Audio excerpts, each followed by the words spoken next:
How to contact Stripe support from Stripe Help Center.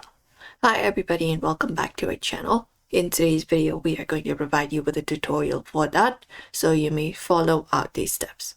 You can go to stripe.com for that, and this is our following interface.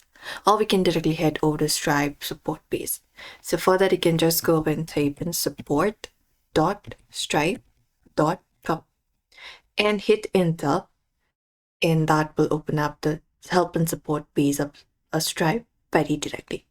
Now, if you want to contact them directly, you can scroll down and we have these options. You can just go and look out for it. And on our right hand side, we have popular topics, including an option called contact support, which is a 24/7 help from their support staff. So click on this option and you will be finding an assistant pop up on your right hand side. Now here, if you have not logged in, they may ask you to log in into the dashboard so that they can verify your account first. And depending upon your account, you'll be finding these options.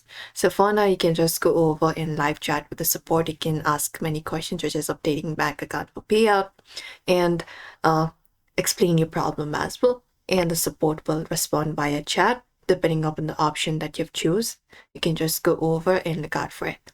And that way you can use this assistant right here. Also, you can look out for their phone number on their side, which you can use directly to contact support to reach support to faster. And that's it. That is how you basically contact the support from Stripe Help Center. So we hope this video was helpful. Give this video a like and subscribe for more.